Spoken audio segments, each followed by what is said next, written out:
निशान के लिए यदि कोई वोट मांगेगा तो वो बहुत बड़ा गद्दार होगा। तो आज उनसे ये सवाल आप जाके पूछे कि आप ही के ये बयान थे, तो अब आप इस बारे में क्या कहेंगे, मेरी तरफ से आप ज़रूर पूछिएगा। नमस्कार साथियों, देश अब तक चैनल में आपका स्वागत है।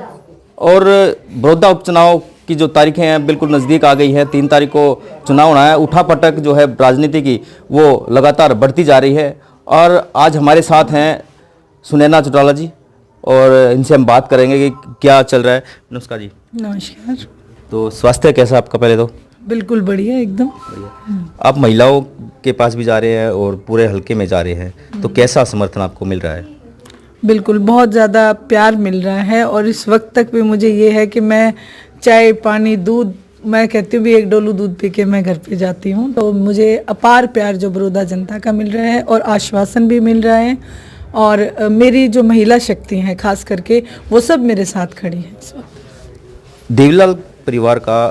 देवीलाल जी का इस उपचुनाव में इनेलो भी मांग रही है देवीलाल के नाम से, बीजेपी भी मांग रही है और जेजेपी भी मांग रही है। तो किस तरह आप देख रहे हैं देवीलाल परिवार को कि किस तरह वोट मांग रहे हैं? देखिए, ये आपने बहुत अच्छा सवाल मुझसे करा, क्योंकि यहाँ एक बात और जो विपक्ष है वो फैला रहे हैं कि इंडियन नेशनल लोकदल तो अपना वजूद बचाने पे लगी हुई है।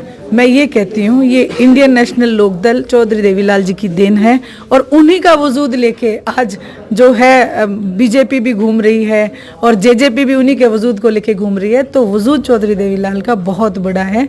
और जहाँ तक रहा सवाल कि किसके, तो दादाजी की जो नीतियाँ अपनाता है, जो नीतियों पे चलता है, दादाजी का आशीर्वाद उन्हीं के साथ रहता है।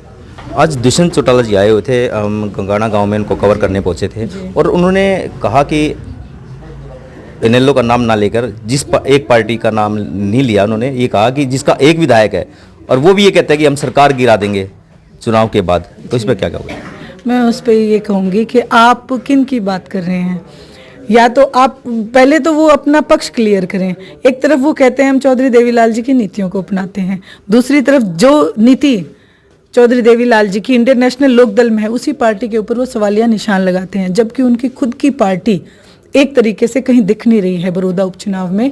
ना उनकी निशान है, ना उनका झंडा है। तो वो तो वही बात है कि एक वक्त था जब उन्हीं की पार्टी से बयान आते थे कि कमल के निशान के लिए यदि कोई वोट मांगेगा तो वो बहुत बड़ा गद्दार होगा। तो आज उनसे ये सवाल आप जाके पूछे कि आप ही के ये बयान थे, तो अब आप इस बारे में क्या कहेंगे, मेरी तरफ से आप ज़रूर पूछिएगा उनसे।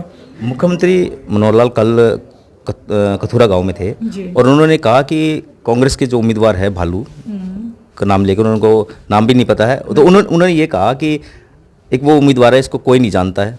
उन्होंने अपने उम्मीदवार का भी नाम योगेंद्र बोला। जी बिल्कुल। उस पर आप क्या कहोगे? मैं कहूँगी वो बौखला गए हैं और मुख्यमंत्री साहब की बौखलाहट है ये। उनको अपना वजूद हिलता दिख रहा है। और वहीं जो इन्होंने जो बोला ना योगेश्वर का नाम, वो इसलिए बोला क्योंकि योगेश्वर की पत्नी भी कहीं ना कहीं इस डाउट में है। उनके भी ये बयान थे कि आप बीजेपी को मत देखिए, आप अपने बेटे को देखिए। तो इसका मतलब उनको भी बीजेपी पे विश्वास नहीं है। इसलिए ये जो हमारे सीएम साहब हैं वो बौखला गए हैं, क्योंकि वहाँ पे किसान काले झंडे दिखा रहे थे। तो वो अंदर से घबरा चुके थे कि कहीं अब कोई जूतों की माला तो नहीं लेके आ गया। वहीं योगेश्वर दत्त भी थे, उन्होंने भी कहा कि रंजीत चौटाला के बारे में कि वो कृषि मंत्री है। तो आप ये सोचिए कि जिस पार्टी में जो पार्टी बात करती है दूसरों के वजूद की, उन्हें अपने ही वजूद का ध्यान नहीं है। मैं तो यही कहूँगी। कल इंडियन नेशनल लोकदल के उम्मीदवार जोगेंद्र मलिक का एक शक्ति प्रदर्शन कहें बड़ौदा में है, तो किस तरह आप देख रहे हैं उसको? देखिए, एक बहुत बड़ी रैली होगी और ये बहुत बड़ा विरोध होगा एक तरीके से, क्योंकि किसान आज आहत है। और बड़ौदा में ये तो लेके आए थे किराए की भीड़। बड़ौदा में आपको हर एक हमारा अपना और बड़ौदा वासी, बड़ौदा का किसान खड़ा मिलेगा। ये थे हमारे साथ सुनैना चौटाला जी और ये लगातार लोगों के बीच में जा रही है, खासकर महिलाओं के पास ये जा रही है। कुछ महिलाएं भी हैं, उनसे भी हम बात करेंगे। ये हमारे प्रदेश अध्यक्ष सुमित्रा जी। हाँ जी। कैसा आपको यहाँ पर मिल रहा है बड़ौदा में? बहुत अच्छा समर्थन मिल रहा है जी। और आपको पता है मलिक खाप ने पूरा समर्थन दिया है। तो मलिक खाप का मतलब ये नहीं है कि केवल मलिकों ने, 36 जात बरादरी जो मलिकों के गांव में है, हर आदमी ने साथ दिया है हमारी पार्टी का और हमें जन समर्थन बहुत अच्छा मिल रहा है और हम अच्छे वोटों से जीतेंगे। हमारे साथ दूसरी महिला है, क्या नाम है आपका? उर्मिला। कैसा लग रहा है आपको जो इलेक्शन है? इलेक्शन तो जियो ही दिख रहा है, बनावांगे इससे न। किसको बनाओगे? तो 25 साल हो गए ओम प्रकाश चौटाला की वोट देते हैं, गरीब भी देवेंगे। खट्टर ने क्या करे हमारा, जमींदार की कह दी पेंशन देंगे, किसी की आई किसी की ना आई, किसी के तो आगे 5-5 हजार, किसी के आए ना 1 हजार भी। खट्टर नहीं करता कुछ, बिजली को फ्री बाढ़ ले था, को बिल दे था, सबके मीटर बाहर लुआ दिए खंभे पे, भरो 5-5 हजार रुपये बिल।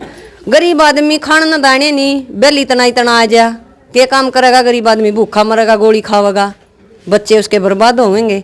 खट्टर ने कुछ करया ना, अरे आगा उड्डा ने कुछ करया नहीं, पल्ला वो बन लिया। करेगा तो ओम प्रकाश चौटाला करेगा, पल्ला भी उससे न करया था, जमींदार का रिब भी हो करेगा, और वोट उससे की देंगे। 25 साल हो गए मन न वोट देने दी, ना रिब भी दूंगी, वोट दूंगी ओम प्रकाश चौटाला की। ये थे हमारे साथ सुनैना जी, यहाँ पर बैसवान गांव में पहुंची थी। और देश अब तक चैनल को ज़्यादा से ज़्यादा शेयर करें इस वीडियो को, और सब्सक्राइब करें, शेयर करें और कमेंट्स करें।